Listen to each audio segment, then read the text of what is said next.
Hi hello welcome to weekend మామ అండి. ఏంటి ఇవాళ వీకెండ్ మామ కనిపించకుండా పసుపు కుంకుమ కనబడుతున్నాయని అనుకుంటున్నారా? ఏం లేదండి, ఇవాళ ఆదివారం కదా, సరే టెంపుల్కి వెళ్దామని చెప్పని అనుకున్నానండి. వెళ్ళి అక్కడ పసుపు కుంకుమ నేను ఇంటి దగ్గర తీసుకెళ్ళకపోవడం వల్ల అక్కడ పసుపు కుంకాలు అమ్ముతారు కదండి, ఆ పసుపు కుంకాలు కొన్నాను. ఆ కొండం అనేది ఇగోటండి, ఇది కుంకుమటండి.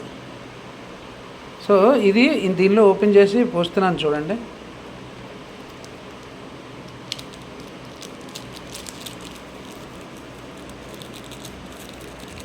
దీన్ని కుంకుమ అని అన్నారండి.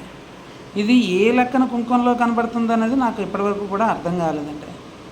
ఎందుకంటే అది రంగుగా కనబడుతుంది తప్ప ఇంకేం లేదు. దాన్ని కుంకుమ అని అనుకోరు ఇప్పుడు కూడా. First thing. సెకండ్ థింగ్ అండి, పసుపు అని చెప్పేసి ఇది ఇచ్చారండి.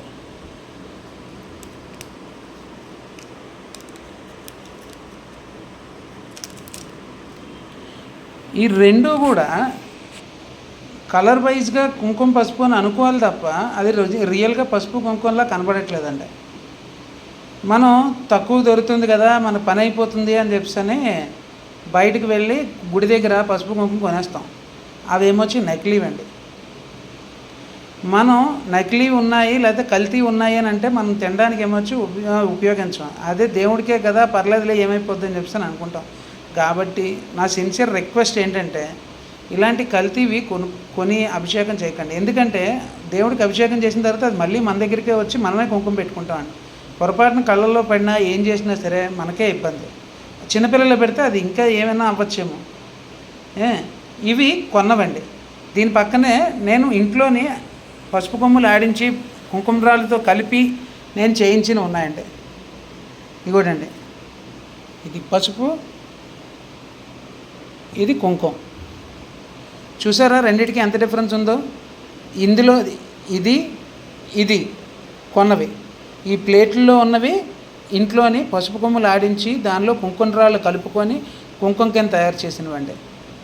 సో ఎప్పుడైనా ఫ్రెండ్స్ నా రిక్వెస్ట్ ఏంటంటే గుడికి వెళ్ళినా లేకపోతే ఎవరికైనా మనం పెట్టినా కల్తీ లేకుండా చూసి పెట్టండి. గుడికి వెళ్తున్నప్పుడు దేవుడికి పసుపు కుంకుమ ఇంట్లోంచి తీసుకువెళ్ళండి. కొద్దిగా లేట్ అవుతుంది, లేదు పసుపు కుంకుమ ఆ రోజుకి వదిలేసి తర్వాత రోజు ఎప్పుడైనా వెళ్ళినప్పుడు మళ్ళీ తీసుకొని వెళ్ళి స్వామివారికి అర్పించండి. స్వామివారికో దేవికో అర్పించండి. అంతేగాని ఈ కల్తీల్ని ఎంకరేజ్ చేయకండి. It's my sincere request. Please కల్తీలు ఎప్పుడు ప్రోత్సహించకండి. ఆ ప్రోత్సహించడం వల్ల మనమే దెబ్బతింటాం. జై శ్రీరామ్.